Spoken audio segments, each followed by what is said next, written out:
After an election day or an election week full of at least mild surprises, one of the bigger ones is the importance that voters place on the issue of abortion. And the fact that voters care about the issue after the overturning of Roe v. Wade isn't necessarily surprising, but where and how they rank it, I think is. According to exit polling from CBS, abortion was nearly the top issue for voters, ranking only slightly behind the obviously pressing inflation. Edison Research published similar findings, abortion ranking right alongside inflation as the top issue, with 6 in 10 voters saying they are dissatisfied or angry about the Supreme Court ruling. And there is a certain irony in that anger. All show that Supreme Court by voting on the abortion issue. Well, that's exactly the point. That's exactly what the court said. That is the constitutional system in action. But even if I think that anger misses the point, and even if it is hard to understand how you can overlook the continued economic rot of your country, so long as you can terminate your pregnancy as your money dries up, there is no denying that people are motivated to vote on it, and generally to vote in one direction, at least in this cycle. Abortion was on the ballot directly in 4 states on Tuesday. In Kentucky, voters rejected a proposed state constitutional amendment that would have said there is no right to an abortion in that state. This is very similar to the one that failed in Kansas back in August. 3 other states voted to maintain or expand abortion rights affirmatively. In Michigan, voters approved a state constitutional amendment to protect the right to a pre-viability abortion. In Vermont, voters approved a state constitutional amendment to protect abortion generally, theoretically, through the entire pregnancy, unless the state can show a compelling interest otherwise. Voters in California passed an even broader state constitutional amendment. The state may not interfere in the individual right to have an abortion, period. No mention of viability, which was the former point at which the state had some regulations, and now there's debate about whether the fetal viability standard will remain in place in California at all. And yet, somehow my humble state, Montana, has emerged, at least in ways suggested by the headlines, as the most extreme among them. That in this state, we are going to allow post-birth abortions, as in the killing of babies born alive, though in this case, looks can be deceiving, and of course, deceiving looks can still be bad looks. It's just that it's not quite as bad as the headline you see may imply. But through the week, the coverage was everywhere. Montana rejects ballot measure to require medical care for infants who are born alive. It's a common headline you may have seen, and broadly speaking, it is correct. Abortion itself was not on the ballot, but Montanans did narrowly reject LR 131, 53% opposed to 47% in favor, a vote driven primarily by the college towns of Bozeman and Missoula, against a bill that would have imposed criminal penalties for failure to provide care to babies born prematurely or babies who survive abortion. So what's the deceiving look then? Well, without any further reading, it's easy to conclude that abortionists in Montana are just going to be leaving dying babies unattended, and there will be no legal consequences for that. That is not actually the case. But we do have 2 interesting questions here. Number 1, how does a measure like this fail in a red state that's otherwise electing 2 pro-life Republicans to Congress? And number 2, what are the legal standards in Montana now that it has failed? Let's start with the ballot measure itself. It's a referendum from the state legislature that contains 3 main provisions. First, a statement that babies born alive, defined by breathing, a beating heart, or voluntary muscle movement, are legal persons. Second, that the lives of these legal persons are entitled to the same medically appropriate care and treatment as anybody else. And third, that failure to take medically appropriate actions to preserve these lives is a crime punishable by up to a $50,000 fine or 20 years in prison or both. This is nearly identical to a federal bill that has been proposed in recent years but has not passed. So, a living baby is a person has a right to care, and failure to provide that care is a crime. That's the idea. Now, on principle, I will always have questions about compelled labor, but in emergency situations, we already do that by federal law, and of course, also on principle, it is plainly obvious that a newborn should have the same healthcare standing as a critically injured adult, both morally and legally. But why are we even dealing with this edge issue, though, you may be wondering? If Roe is out of the way, and Montana voters are voting for pro-life candidates, then why deal with babies who survive abortion instead of just dealing with the abortion issue itself? Well, in Montana, our state constitution explicitly protects the right to privacy, and much like the Roe v. Wade decision itself, our state Supreme Court has ruled that right to privacy extends to abortion, at least until fetal viability. The legislature and the attorney general have tested the boundaries of that decision without much success. Okay, but this ballot measure doesn't deal with abortion directly. It deals with an issue after an attempted abortion, and it seems pretty straightforward. So how is it that Montana voters rejected it? It's primarily because, like the ballot measure itself, the debate was also shifted to the edges and not the actual core issue. It became a debate about the unintended consequences, not the intended ones, and you could argue that's because the referendum was poorly written, or you could argue that's because of a lot of intentional mischaracterization, or both. You could also argue there was a lot of spending of questionable origin that had massive influence as well. I haven't been able to find reliable data to confirm, but just anecdotally, the propaganda blitz in advertising here over the last month was heavy. I saw nonstop TV, radio, and internet ads in opposition, and I don't remember seeing even one in support. And the strategy of that opposition messaging was very familiar.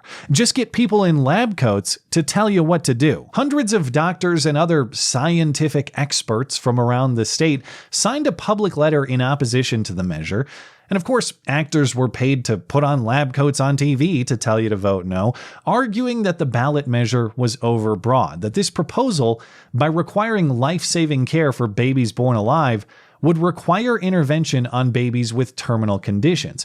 One nurse speaking at the Capitol argued that the law would force her to take a dying baby out of her mother's arms against her will to apply useless resuscitation efforts. An activist mom speaking with media argued this law would force doctors and nurses to apply unnecessary chest compressions and epi shots that would overdose, break, and bruise an already dying child. The original bill sponsor says that is not the case. That's what the reasonable actions to preserve life language in the referendum means. Care that can save that life, not mandatory care despite terminal condition. This is not, like I said, not about the disingenuous narrative that's out there that if biology takes your baby, then we're going to get prosecuted. That's not at all what would happen under LR 131. This is if you're a medical provider and you're intentionally letting a baby die, then there needs to be a penalty for that. Opponents framed the issue as one not about the baby's right to life, but about an intrusion into your medical privacy generally. So even if you oppose abortion personally and would never have one, the opposition argued that this precedent would allow the state to invade your medical screening and arrest your doctor. That's the way the Democrat Socialists of America framed it when they texted me personally through the unknown acquisition of my phone number, though I am proud to say I did not succumb to their propaganda. Doctors went as far as to say this new law would criminalize the current practice of medicine. TV ads made this point routinely, though I haven't been able to find them online. But here's one doctor making that point in a local news interview. These Montana doctors say the devil is in the details, and the reach goes beyond what Montanans want or need. Essentially criminalizes the current practice of medicine that is compassionate and patient-focused and in line with what parents are asking for their children. Well, unless the current practice of medicine is leaving a viable baby to die, that is not actually aligned with the legislative intent or the language of the referendum. But there's another problem with this argument. It's inconsistent with the next one, because in many ways, this new measure isn't actually new at all. It's an adaptation of an existing law. So if this new measure would criminalize the practice of medicine, well, then the practice of medicine is already actually illegal. And the point is moot. That's the second argument from the opposition. This referendum is redundant. We don't need it because Montana law already prohibits leaving a dying baby without care, which is correct. A section of the Montana Abortion Control Act passed in 2009 states that it is felony deliberate homicide for a person to purposely, knowingly, or negligently cause the death of a viable newborn baby. This new law would amend that old law to provide a specific penalty And as a side note, there is federal law on this topic too. The Federal Born Alive Infants Protection Act of 2002 grants these babies the same rights as any other person, but it does not require care or impose penalties. So if this law is just duplication, as the opposition argued, then why is it opposed so strongly? It's a threat to our profession, the doctors said, but also it's the status quo. Well, then how is the status quo not a threat? And it's not purely duplication anyhow. A state is perfectly reasonable to want to bolster federal law because federal law could change at any time, or to impose tougher penalties for crimes already on the books. Either this measure is some great new threat, or it's just a reiteration of the current standard, but not both, and yet the opposition has argued both simultaneously. Okay, but it's a moot point because this never actually happens anyway. That's the third argument against. What we're talking about is effectively a never event. Only about 1% of abortions happen after 21 weeks. That's near the point of viability. And a much smaller fraction than that actually survive the procedure. So we're making a law about a made-up issue, the opposition argues. But of course, rare is not never. In fact, there are dozens of known cases of abortion survival in other states over the last decade, and there are abortion survivor activists who speak to the issue frequently. Murder itself is a very rare crime in the state of Montana, but that rarity does not mean that we delete our murder laws. It means that we enforce them where the crime arises. And if the law really is about a made-up issue that never happens, if it's a law against stealing unicorn dust from Bigfoot, well, then we really don't have anything to worry about anyway. It's a non-issue in that case, even if it is stupid, and there is no need for the nonstop shady propaganda. Lastly, opponents argue it was all a political stunt for the legislature to put this measure to voters at all, since the legislature could have just handled it themselves. It was all just to drive conservative voters to the polls, opponents say. The legislators supporting the measure say letting the voters decide directly is the highest form of democracy. And of course, it was a stunt to let voters decide until voters did decide in the way the opposition wanted. And then democracy became cool again, and the issue is now settled. Yet another attack around the edges rather than at the core of the issue itself. Overbroadness, duplication, rarity, political stunt work. Notice how none of these arguments address the core point. Whether a baby who survives an attempt to kill it, who defies the condemnation of the High Council of Planned Parenthood, has and deserves the same rights as the rest of us. Notice how none of these arguments even grant that point. Oh, of course that baby has rights. Of course that baby deserves care. It's just that this particular way of addressing it is worded poorly, but if it got more specific to eliminate the possibility of misapplication, then it would be fine. They argue none of that. Instead, they move immediately to these secondary issues because it seems, quite apparently, that the life of the child is in fact secondary in this view. As a political matter, it worked. They sold the boogeyman and convinced people that their doctors would be arrested for providing routine care. As a practical matter, not much changes in this state. Surviving abortion is in fact rare, and neglecting a baby who does remains illegal under Montana state law. But as a moral and philosophical matter, I do see a dangerous trajectory here. If we struggle to agree not just that life inside the womb has value, but that life outside of it does, we are losing perspective on the most basic building block of morality.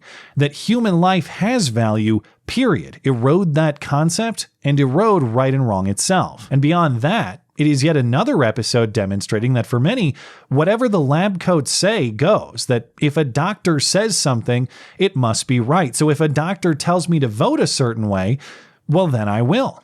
We continue to learn that lesson the hard way, as though the lab coat is somehow a cloak from the moral realities of the universe. Combine those two concepts and you have a serious recipe for chaos. Human life has the value that the lab coats say it does. I don't think we've fully arrived at such a moral inversion yet, but I do think we are taking several steps in that direction, though I'm sure that too is just more medically declared made-up nonsense, overbroad and something that never happens.